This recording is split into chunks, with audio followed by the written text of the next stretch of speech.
3274.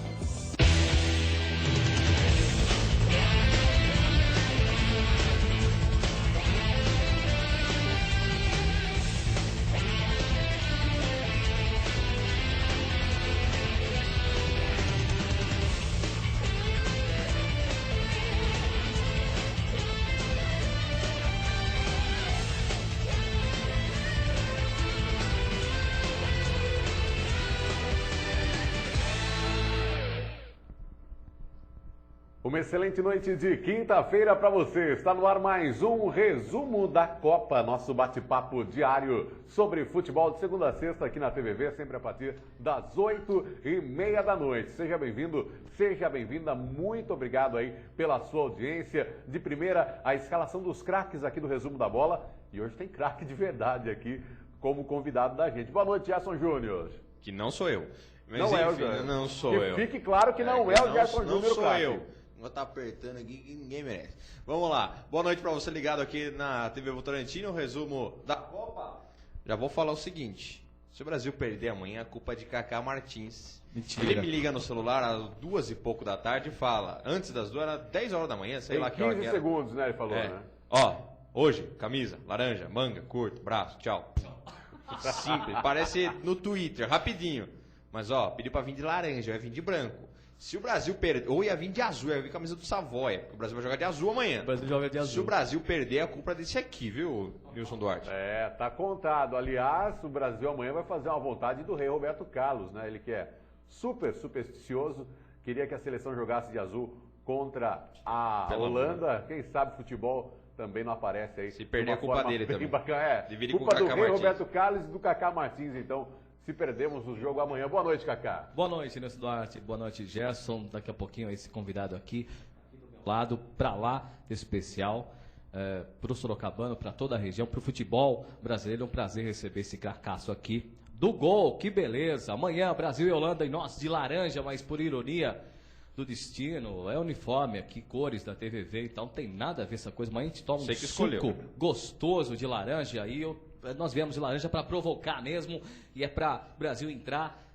e mostrar o seu futebol. Acho que a Copa começa amanhã para a seleção brasileira, para craques como Luiz Fabiano, Kaká, Robinho. Amanhã eles desencantam e eu acho que vai ser 2-0 amanhã. Nilson. E quando o Kaká começa a dar prognóstico, sabe que nós temos que proibir aqui, já. Nós não podemos deixar o Kaká dar resultado de jogo, sempre dá o contrário, viu? Amanhã 2-0 Brasil. E é com imenso prazer, com imensa alegria, uma honra, uma satisfação que recebemos aqui no Resumo da Bola, João Batista Lopes Abelha, craque do gol. Boa noite, Abelha. Boa noite, é um prazer, agradeço o convite e espero fazer um bom programa e discutir bastante sobre a Copa do Mundo. Legal, você participa com a gente ligando 3247-1010, já está combinado, não tá? No dia 12, sorteio de muitos prêmios no último resumo da Copa. Quem sabe comemorando aí o hexacampeonato brasileiro. No dia 25 já sorteamos R$1.000 em prêmios, o hexacampeonato da seleção brasileira, Carlos André. Tem que desenhar para o senhor entender ou não? É o seguinte, no dia 25 já sorteamos R$1.000 em prêmios. E no dia 12, é por aí se não passar disso. Então você vai ligando, 3247-1010. Falamos em nome de Óticas Carol Votorantim, Espetinhos Tio Joa, Open Bar, o bar sem comparação, na rua Monte Alegre, número 120. Aliás, amanhã, a partir das 10 da manhã, tem concentração lá no Open Bar. Assisti 2 jogos da seleção lá. Seleção, os 2 jogos que eu assisti por lá, 100% 2 vitórias, hein? Então você também pode participar desta festa lá no Open Bar. Falamos também em nome de Moto Express Transporte Sorocaba, Ômega Uniformes, que fez o uniforme laranjão aqui do pessoal do Resumo da Bola, Grite Comunicação Visual, Lojas Cabeça Play, Mais Veículos, Mac Motos e Lima Casa de Carnes. Hoje a gente vai aproveitar bastante aqui a presença do Abelha. Vou passar a bola para o Gerson Júnior para ele fazer a primeira pergunta. Vamos abusar de você aqui, viu, Abelha? Porque ninguém sabe nada de futebol nesse negócio aqui. É bem por aí mesmo. Não, Só inventa. Vamos lá, estamos aqui para isso. O Abelha estava conversando aqui fora do ar que um japonês fez estágio, como o Adriano Castor já tinha falado, que foi o Endo. Ele que fez um dos gols de falta na Copa do Mundo, um golaço. Ele falou que o Abelha falou que o Endo estagiou aqui. Como é que foi um japonês que veio aprender futebol aqui no Brasil? E o nível também, Abelha, gostaria que você falasse, o nível do futebol do Japão deu um salto surpreendente nos últimos 20 anos, porque antes não era nada. O Zico chegou, começou ainda o Japão era um saco de pancada, mas agora não é tão fácil assim não. Exatamente. Foi no ano de 97, eu era treinador de São Bento, e a pedido do meu amigo, o Zé Carlos, que era professor do Endo na escola de Kagoshima, no Japão, e ele pediu para mim, falou, Abelha, poxa, eu gostaria que o Endo passasse um tempo com você aí no Brasil. A gente acertou, marcamos, e ele passou 2 meses aqui com a gente, né, fazendo os treinamentos. Só que na época o Endo ainda estava em formação, né? Ele era uma promessa, né? E depois ele estava com 18 anos apenas. Aí ele foi profissional pela J-League, né? E sempre com muito destaque. O Zé sempre falando sobre ele, né? E para nossa surpresa, a gente vê hoje com esse sucesso todo aí, né? Realmente é um atleta muito com bom nome lá no Japão. E sobre o futebol japonês, nós também tivemos a oportunidade de trabalhar por 5 anos no Japão. Nós que praticamente também passamos toda essa iniciação desse processo lá no Japão. E realmente o futebol japonês, ele é muito grato ao brasileiro. Porque realmente... Outra coisa, pegando esse negócio do futebol, né, que o futebol do Japão cresceu graças à parte do brasileiro. Já o futebol da África, parece que ele perdeu aquela ataque kamikaze que tinha e agora fica com essa técnica mais europeia. Mais automatizado, né? Foi Deu isso, alegria. Parece que a Europa que ensinou a África a jogar bola, entre aspas, e acabou dando nisso. O Brasil, entre aspas, ensinou o Japão a jogar futebol e o Japão vem dando trabalho. E os times africanos... O que eu posso dizer é que é o seguinte, muito se fala sobre o Zico, né? Sobre essa participação dele que foi importante. Inclusive nós trabalhamos junto, na mesma equipe. Você foi preparador de goleiros, né? Da equipe foi dele. Foi em 92 que ele foi para lá. Porque já tinha um projeto o soccer japonês se tornar profissional.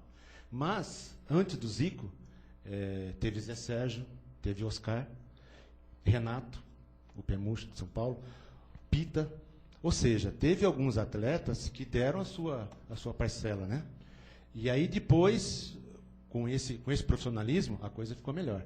Mas, falando sobre a sua pergunta especificamente, o que a gente nota pelo japonês é uma vontade enorme de aprender, uma determinação de querer fazer as coisas.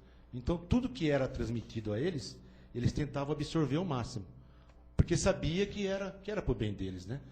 Então, agora, o que a gente vê hoje, esse sucesso todo do Japão, para nós, assim, é uma coisa normal. A gente sabia que um dia isso ia ocorrer, tá certo? Então, todas as pessoas que eu citei anteriormente foram muito importantes para essa evolução do futebol japonês. Tanto que hoje, os brasileiros lá, tanto os jogadores, como principalmente os treinadores, são muito bem vistos. E tem sempre mercado de trabalho para eles. Legal, quero convidar o pessoal a participar também com a gente aqui no MSN, resumo da bola, @hotmail.com. Pode mandar sua pergunta para o Abelha. Como eu disse, hoje a gente vai aproveitar bastante conhecimento dele sobre futebol. Voltando na questão do Endo, como é que foi a comunicação nesses 2 meses aí? A linguagem do futebol é universal? Tinha algum tradutor? Como é que vocês faziam para se comunicar com o japonês que veio aqui para Sorocaba, hein? Não, porque eu retornei em 96 do Japão, né? Então eu falo bem o japonês. Fala fluentemente, Abelha? Então eu não teve muita dificuldade, né? Então a gente, pelo menos no que envolve o futebol, é uma coisa que a gente fala bem, né? Claro que algumas outras coisas a gente também dá uma... Como é que fala? Dá uma de brasileiro lá, né? Se ajeita. A mão ajuda bastante no gesto, faz a coisa andar bem. Mas para mim assim, não tem nenhuma dificuldade. E ele aqui teve muito bem, jogou, fez até um jogo amistoso, né? Pelo time de baixo. Ou seja, foi um momento legal. E ele sempre toca nesse assunto com o Zé Carlos, que ele passou em Sorocaba para treinar. Isso é bacana, né? As pessoas que passam e não esquecem as raízes. O que está achando da Copa do Mundo, Abelha? Nível técnico, principalmente dos goleiros. Você tem como dizer com propriedade o que se passa ali embaixo dos 3 paus, hein? Bom, o que a gente pode falar sobre a primeira fase, já falando um pouquinho sobre o lado técnico, né? Foi um nível técnico muito baixo, né? A gente observou, por exemplo, alguma